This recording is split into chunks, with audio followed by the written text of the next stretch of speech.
In the quiet, sun-baked suburbs of Sacramento, California, an elderly man named Otto von Bolschwing drew his final breaths in the spring of 1982, completely surrounded by the tranquil comforts of the American dream.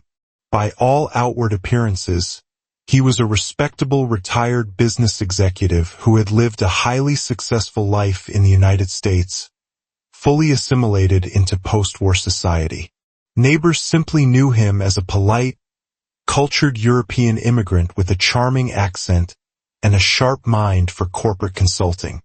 But beneath this carefully constructed veneer of suburban normalcy lay a dark, meticulously buried truth that the United States government had spent decades actively concealing from the public. This frail octogenarian had once been a high-ranking intelligence officer in the SS, a close associate of Adolf Eichmann, and a man who authored blueprints for the systematic persecution of European Jews. The chaotic, smoldering ruins of post-war Europe in 1945 presented the victorious Allied forces with an immediate, terrifying new reality that shattered their brief moment of triumph.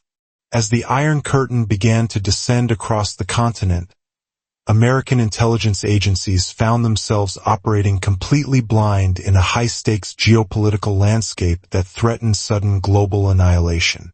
In this atmosphere of escalating paranoia, the United States made a highly classified, morally devastating calculation that would compromise the integrity of their intelligence apparatus for generations.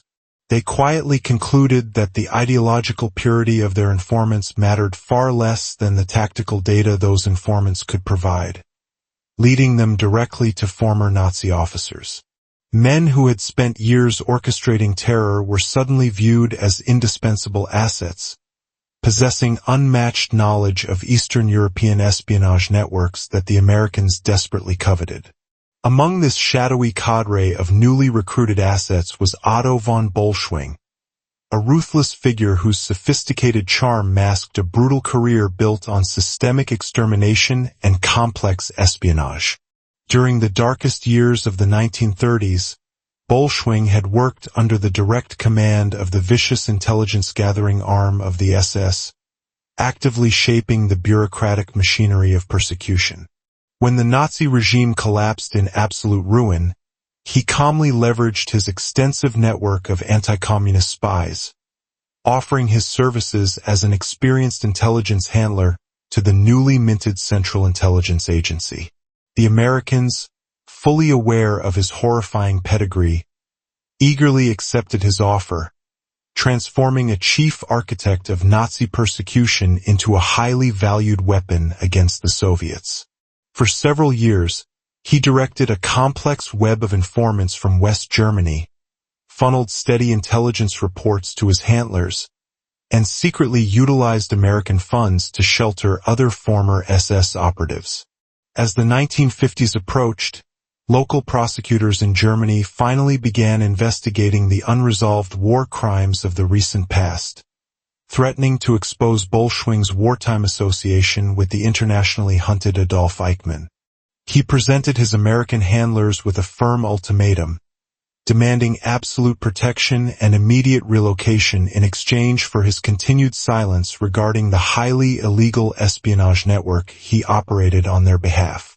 The Central Intelligence Agency was suddenly trapped by their own clandestine decisions, facing the horrifying prospect that their reliance on a notorious war criminal was about to become public knowledge. In 1954, under a cloak of absolute secrecy, the agency actively falsified official government documents, deliberately scrubbing his extensive SS records to facilitate his quiet, unhindered immigration to the United States. The agency essentially laundered his identity, transforming an unrepentant architect of Nazi terror into a legitimate European refugee, thereby granting him permanent safe harbor in the nation he once fought to destroy. He was swiftly integrated into the American corporate world, securing lucrative positions within international technology companies, shielded entirely from any accountability by the very government that publicly promised to hunt down Nazi fugitives. The carefully constructed wall of protection began to crack violently in 1960, when Israeli Mossad agents famously abducted Adolf Eichmann from a street in South America, dragging him to Jerusalem to face justice. Internal agency documents reveal a chilling bureaucratic detachment as CIA officials debated not whether to arrest Bolshwing, but how to effectively manage the public relations disaster if Eichmann leaked his name. Despite the intense, paralyzing fear within the intelligence community, Eichmann went to the gallows without ever exposing the comfortable American existence of his former colleague, allowing the CIA to maintain their dark illusion of innocence.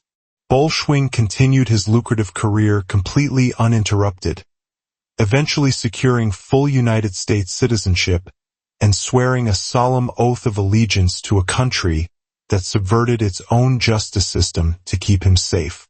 The definitive unraveling of this monumental cover-up did not occur until the late 1970s. When relentless investigative journalists and a newly formed Department of Justice unit finally connected the undeniable documentary evidence.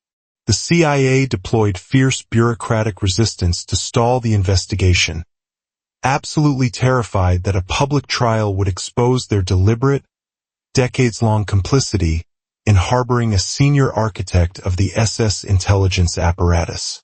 The sheer volume of surviving Nazi records detailing his direct involvement in the systematic persecution of European Jews was simply too overwhelming to suppress, forcing the American government to finally abandon their long-protected asset.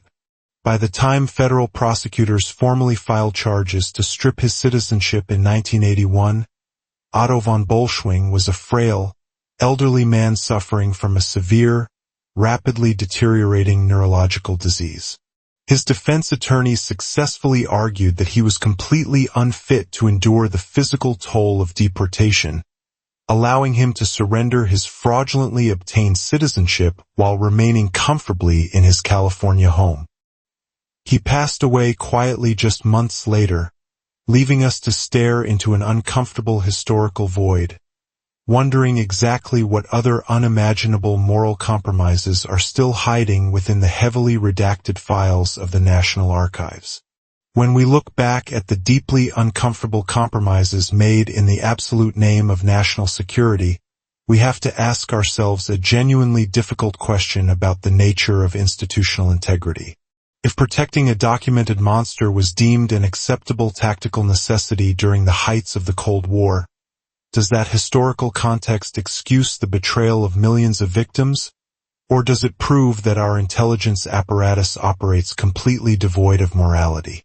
Let us know down in the comments where you firmly believe the line must be drawn between essential intelligence gathering and unforgivable complicity. If you value this kind of uncompromising historical investigation, make sure to subscribe to the channel so we can continue uncovering the buried truths they desperately tried to leave behind.